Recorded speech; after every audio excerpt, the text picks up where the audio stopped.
जीवन हरियाली, मतलब जल बचाना, हरियाली लगाना और अपना प्राणों को सुरक्षित रखना जल जीवन हरियाली का काम। आज मंत्री जी कहने में तो हमारा कोई संकोच नहीं होता, हमें तकलीफ नहीं होती। आज कहीं नहीं जल जीवन हरियाली के कार्यक्रम हो रहा नहीं हुआ है, सिर्फ पन्नों पर दिख रहा और ये पन्नों पर काम हो रहा है। और जो कार्यक्रम है वो होना चाहिए, तब जाके कार्यक्रम कोई होता है तो आदमी का मन भी लगता है और जनता के भी काम होता है और जल भी बचेगा, जीवन भी बचेगा, काम हो ही कर रहा है। इस बैठक में सही हमारे रुन्नीसैदपुर के विधायक जी बोल रहे थे, हम लोग बैठक में आते हैं, खाना पूर्ति करते हैं और कोई ऐसा काम नहीं होता। आप भी आज मंत्री जी पहले बैठक किए थे, एक ही विषय हम लोग रखे हुए थे, आज तक कोई विषय का देख भी नहीं रहे हैं, कोई काम ही नहीं हुआ है। हम लोग गवाते रहते हैं।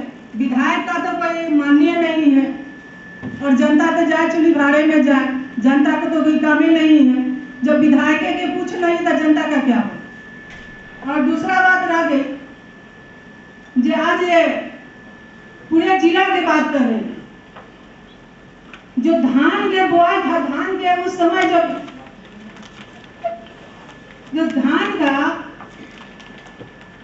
का जो जिस समय धान जनता परेशान है, जनता व्याकुल है, कैसे उसका गेहूं बुआई होगा, कैसे उसका आलू का बिछड़ रोपाई होगा, जनता बेचैन है। मैं कहना चाहती हूँ मंत्री जी, जो खाद का काला बाजारी चल रहा है, इस पर तो रोक लगा। हमारे सामने बैठे हुए हमारे जिला के पदाधिकारी जी है, डीएम साहब है, एसपी साहब है, जहाँ जहाँ बॉर्डर है, वो बॉर्डर को तो घेराबंदी करा है। आज पेपर हम पढ़ रहे थे, देखे हैं बोरा जा रहा है, आ रहा है, जा रहा है। जब तक आप रोक न लगाइएगा, कोई जनता के बीच में खाद नहीं जाए और जनता हमेशा कष्ट भोगते रहेगी। कितना कुछ होगा, जनता कष्ट भोगते रहेगी। और हमारे डीएम साहब बहुत अच्छे हैं और काम भी बहुत अच्छे कर रहे हैं, थोड़ा इस पर ध्यान दे देंगे तो जनता के बीच चला जाएगा और जनता का गेहूं अभी जो चल रहा है, कालाबाजारी चल रहा है, रोक लगेगा। और तीसरा है जो प्रखंड के शिक्षा अधिकारी पदाधिकारी परिहार के जांच के बाद भी जिला शिक्षा पदाधिकारी द्वारा आवेदन निर्मित होने के बाद भी कार्रवाई नहीं हो रही है और मिड डे मील बच्चों को नहीं मिल रहा है और न ही विद्यालय ठीक से चल रहा है। उच्च विद्यालय होने के बाद भी प्रभारी प्रबंधक समिति का नया गठन नहीं करवा रहा है। इस पर कार्रवाई कीजिए मंत्री जी। और एक नरगा का है, चल रहा है, इस सब की जानकारी है। आज तक उस नरगा का जांच अभी तक नहीं हुआ और वही सब कुछ है। तो मैं आपसे अनुरोध करती हूँ, जो कला बाजारी सब धंधा चल रहा है मंत्री जी, इस कला बाजारी सबके काम को खत्म कीजिए और जांच करवाइए।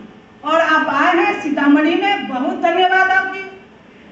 हम लोग का भी इच्छा रहता है कि आप आए और हम लोग भी चाहते हैं, थोड़ा सा हम लोग भी जनता के बीच जाते हैं तो तरह तरह के बात हम लोग सुनते रहते हैं। सही बोले, आंगनबाड़ी का साफ लूट खसोट की बात है, वो एकदम पूरे से पूरे लूट है, कहीं कोई चलता नहीं आपका सेंटर और लूट को लोग घर देखिए जाके आंगनबाड़ी सबके क्या क्या काम हो रहा है।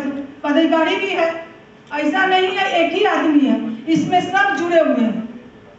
इसलिए मैं अब तो मेरा यही इतना काम हो जाए, जनता के लिए सबसे सुखमय होगा, मेरा जनता भी सुख रहेगा, हम लोग भी इतना चैन से कहीं जाएंगे तो रहेंगे। और आज आए इसलिए बहुत बहुत धन्यवाद मैं दे रही हूँ। इस पर भी डीएम साहब को सारा जानकारी है और डीएम साहब अच्छे हैं, डीएम साहब काम करते हैं। थोड़ा भी आप नरगा में लग जाइएगा तो पानी के पानी और दूध का दूध हो जाएगा, इसलिए आप इस पर जांच करा दीजिए। बहुत बहुत धन्यवाद। एक चीज और हम कहना चाहते हैं, जो मूल अभी समस्या है कि अभी जो धान का खरीद होने वाला है पैक्स के द्वारा, उस धान के खरीद में 80% जो लोग हैं उनसे धान नहीं खरीदा जाता है, और वह धान जो है सो व्यापारी से खरीद करके, और पैक्स के लोग जो है सो कोई 22 लॉट, कोई 24 लॉट, कोई 25 लॉट, कोई 18 लॉट, कोई 16 लॉट। मैं डीएम साहब से यह आग्रह करना चाहता हूं कि एक पंचायत में ज्यादा से ज्यादा अगर कोई पैक्स धान खरीद सकता है तो 4 से 5 लॉट खरीद सकता है। 5 लॉट से ज्यादा कहीं धान नहीं रहता है। मैंने यहाँ 25 लॉट 20 लॉट धान खरीदता है, और वह पैसा जो है जिसको 2 एकड़ जमीन है उसको 20 एकड़ बना देता है, रसीद पर 20 लिख देता है, 2 के 20 बना देता है, और बना करके उसके यहाँ पैसा जाता है। पैसा 5,000 रुपया उस किसान को, चाहे 2,000 रुपया छोड़ करके सारा पैसा जो है सो वहाँ के जो भी पदाधिकारी हो, चाहे जो भी लोग हो, उनके माध्यम से इस तरह का गड़बड़ सरबड़ काम होता है। इस गड़बड़ सरबड़ काम को इस बार आप रोकने का काम कीजिए, और किसान का एक किसान का धान खरीदाना चाहिए, और किसान को उचित मूल्य मिलना चाहिए। किसान को मिलता है 1500, 1600, 1400, 1200, और आप लोग देते हैं 2000, और किसान को मिलता है। यह स्थिति में थोड़ा सुधार रखिए। इसका मॉनिटरिंग, मैं डीएम साहब अच्छे लोग हैं, इसलिए मैं इनसे कहना चाहता हूं कि इसका मॉनिटरिंग आप स्वयं कीजिए, और स्वयं कीजिएगा तो कागज पर धान नहीं खरीदाएगा, और कागज पर धान नहीं खरीदाएगा तो किसान को लाभ मिलेगा। सहकारिता पदाधिकारी है ना बैठक में, सुन रहे हैं ना? पिछली बार और इस प्रकार का शिकायत अगर आया है तो अभी से आपको सतर्क रहने की आवश्यकता है। 1 तारीख से आपका शुरुआत हुआ है, तो किसानों का निबंधन हो रहा है। निबंधन अभी खेत में फसल किसका खड़ा हुआ है उसका देख के आप कर सकते हैं। निबंधन के समय भी आप जांच कर सकते हैं कि वास्तव में उसके पास खेत में फसल है कि नहीं। अभी तो आधे लोगों का फसल भी नहीं कटा है। इस बार सब कुछ व्यवस्था बदली है कि किसान को ओटीपी जाता है, वो सहमति देता है तभी उसका धान को ओटीपी, और उसके अलावा फील्ड इंस्पेक्शन भी करिए ना। उसके खेत में जाके देख लीजिए कि उसके खेत में धान है कि नहीं। खेत में धान होगा तभी ना वो बेच पाएगा। कल 3 ब्लॉक गए, नहीं तो रजिस्ट्रेशन के समय आप लोग फील्ड में जाके देखिए। खाद के मामले में आप लोग पिछली बार भी कई एफआईआर किए थे, 8-10 लोगों का एफआईआर भी किया था। बॉर्डर पर अभी से सतर्क रहिए। जब डिमांड होता है, पीक डिमांड होता है, उस समय तो आप सभी लोग एक्टिवेट रहते हैं, सभी दुकान से लेकर नीचे तक निगरानी रखते हैं। लेकिन अभी लीन समय में उस पर आप लोग छोड़ देंगे तो उस पर फिर दिक्कत होगा। अभी के समय में जो भी खाद आ रहा है उस पर अभी से निगरानी रखिए, और डेली बेसिस पे सोशल मीडिया के माध्यम से लोगों को भी जानकारी देते रहिए कि हमारे जिला में कौन कौन से प्रखंड में कौन कौन सी दुकान पे कितना कितना खाद उपलब्ध है, ताकि सभी किसानों को जानकारी रहे। अनावश्यक रूप से आर्टिफिशियल स्कैर्सिटी वाला पिछली बार दिक्कत बहुत हुआ। खाद उपलब्ध रहता था लेकिन उसके बाद भी लोग शिकायत करता था खाद उपलब्ध नहीं।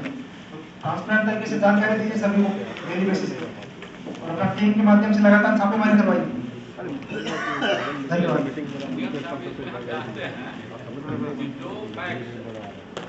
अनाज 1 लॉट